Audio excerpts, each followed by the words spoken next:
Ryan Reynolds here from Mint Mobile with a message for everyone paying big wireless way too much. Please, for the love of everything good in this world, stop. With Mint, you can get premium wireless for just $15 a month. Of course, if you enjoy overpaying, no judgments, but that's weird. Okay, one judgment. Anyway, give it a try at mintmobile.com/switch. Upfront payment of $45 for 3-month plan, equivalent to $15 per month required. Intro rate first 3 months only, then full price plan options available. Taxes and fees extra. See full terms at mintmobile.com.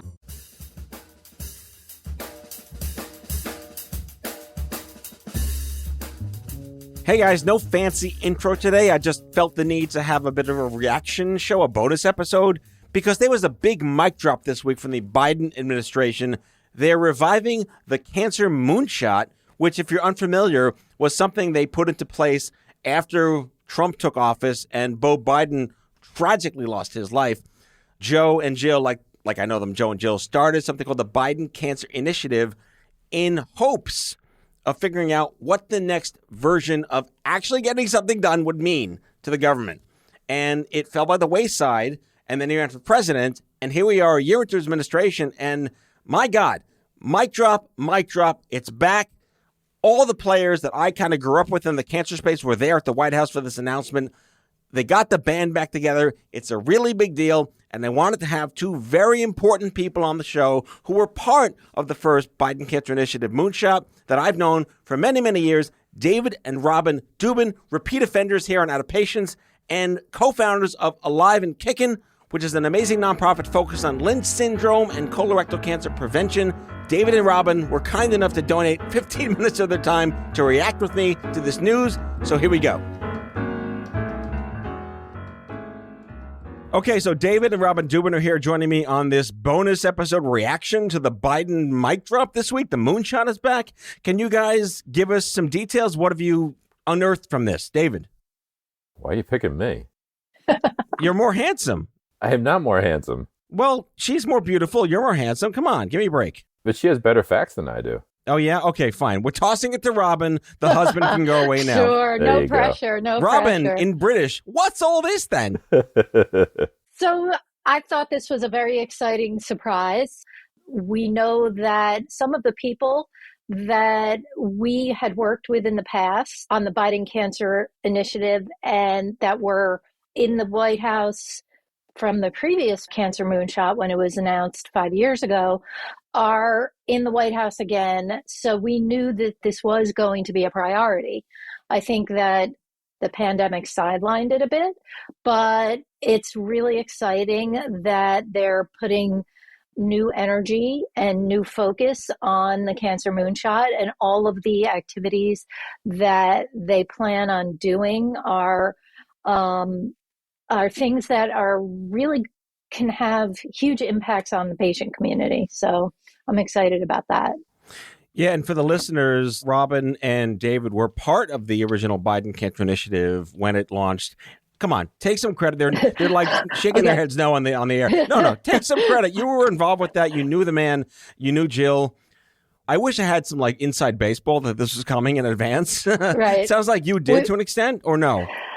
I expected something at some point because I knew this was going to be a big feature, and knowing that there were people in the White House that were going to be working on it. But the fact that they made the big announcement yesterday, I was not expecting that until I saw a couple of our other colleagues that we worked with at the Biden Cancer Initiative that had been invited to attend the briefing in person and said, oh yeah, that makes sense. We had gotten involved with the Biden Cancer Initiative shortly after it was formed, after the Obama administration ended. And we were included in a lot of the activities they did. And we worked directly with some incredibly smart people who were bringing together a wide variety of groups, patient advocacy organizations and technology and diagnostic companies and data informatics. There was a lot of effort to get everyone talking to each other and collaborate. And I think we're going to probably see a lot of that happening again. When you look at the initiatives that they're pushing, I mean, they're in line with a number of the initiatives that were put forth 5 years ago, and we're pleased to say that they're initiatives that fall in line with what we're trying to accomplish at AliveAndKickn, so we're very excited to see them come to fruition. My head first went to the movie Dave with Kevin Kline, where at the end he says, I'm going to give every American a job if they want it. Like with no details and no specifics, and there you go. So that's my first reaction. Go. Yeah, go. Do your thing. Exactly. Then Ving Rhames is the bodyguard at the end, and everything is fine. Pop culture references aside from the 1990s, the top two lines here cut cancer death rates in half in the next 25 years, which I think is reasonable, and then improve the lives of people with cancer and their families. Again, hopefully the devil will be in the details as the journalists and the industry start to push what does this really mean, how do we help? But David, you and I were living with better problems to have than dying many, many years ago. What's your take on living with cancer, improving the lives of people beyond cancer? Are we entitled to things because we didn't die? Or is it like we're just going to be, hey, it's better than not be dead? Well, I think it's a combination of both. I think we are entitled to certain things because we didn't, in fact, die. At least as far as I checked this morning, we have not. Although the day ain't over yet. But I think you and I have reached a point in our careers where we understand that living with cancer is, in fact, living with cancer. It's there. It's going to be there. You know, eventually, if we all live long enough, we're all going to get prostate or breast cancer. So it's one of those things that if you have the ability to put some effort behind this from a collaborative standpoint, I think you do have the ability to live with cancer with the goal of not having to live with cancer. It's a hard way to describe it, but as having been through it so long ago, I think we've evolved in our approach of how to approach cancer and how to respect it as something that's part of life. Robin, David, we're old enough to remember the time that the NCI changed their mission from curing cancer to eliminating death and suffering from cancer, and the world shat their bed because they did that. Like, we're not saying cure anymore, and here we are, like 15 years later, the word cure is not part of this again. I think that's fantastic. Do you think there will be some kind of response that we're not trying to cure it anymore? Is that still a word people are clinging to? Well, I think that it is a tough one because there are so many survivors out there who are living past cancer and surviving cancer. Are they cured? Or is a cure being able to prevent cancer from happening? Because cancer is so many different diseases, as we have learned over the last number of years, how personalized it is. I mean, personalized medicine wasn't a thing when they were talking about curing cancer. Now, there's so much more information. There's the genomic makeup of your tumor and what kind of treatments that may mean. So that's completely a different thing from curing cancer. I mean, to me, curing cancer would be finding a way to prevent it from ever happening to anyone. And I don't know if that's an achievable goal. And I don't see how the National Cancer Institute can kind of have as their tagline something that's not an achievable goal. Right. And David, one of the other initiatives here is to encourage people to get regular cancer screenings and to give more access to home screenings. You focus in the Lynch syndrome space, which is precursor potentially to colorectal cancer. What could that possibly look like in your wheelhouse? I think we've seen the rise of telemedicine as an initiative for treating people, especially during these times when many of us are either unable or unwilling to make it out there and be in the public space at this point. So you have a lot of screening options now you can do using video, using a telephone, because it has become so routine now. So you can look at skin and you can have conversations about symptoms where you don't have to go to an office anymore and wait and fill out forms. So you have a lot of options. Your colonoscopy is still going to be something that probably has to be done in person. I'm pretty sure we can't get past that one. Although Rosie the robot just going to show up one day, and that's the Jetsons are going to solve all our problems. I look forward to Rosie the robot paying me a visit. But you get my point. The ability to transfer information electronically has really opened up some doors and has allowed this to occur.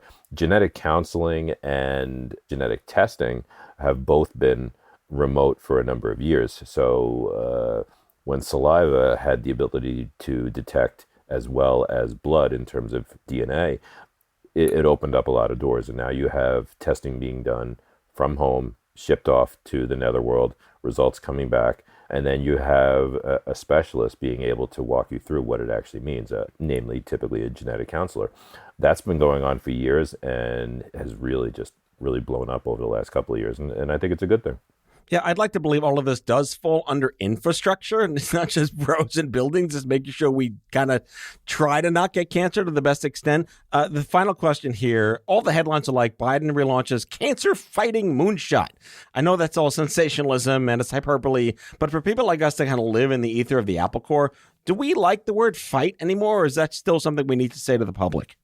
I think that's kind of a personal thing. Every individual who is dealing with a cancer diagnosis, whether it's themselves or a family member or someone close to them, kind of has a different emotional response and way of dealing with how they tackle everything that they have to go through to manage their treatment, their care, their survivorship. And some people embrace that battle fight mentality because that gives them strength, and other people don't like that kind of focus because it makes them feel like if their prognosis doesn't go the way they hope, or someone ends up losing their battle with cancer, that there was something that they should have done differently or more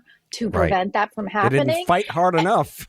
Right. And so there's a lot of people who have that reaction to it because of that.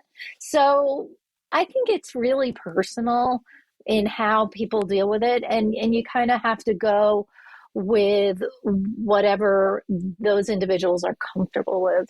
Yeah, I'd like to believe this is potentially the most nonpartisan thing this administration can do to hopefully unite the country. Anyway, wrapping up, over under, optimist, pessimist, realist, or wait and see?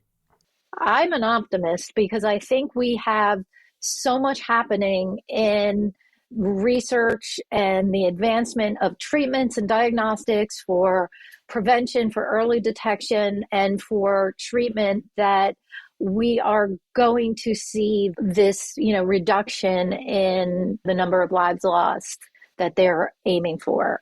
I truly believe that there's a lot of game-changing opportunities out there right now. And if by organizing this around a Cancer Moonshot, they can amplify that and move it forward at a faster speed by getting everyone to collaborate and work together, that's kind of, I think, their goal is to make sure that everybody is working together and moving things forward as quickly as we can.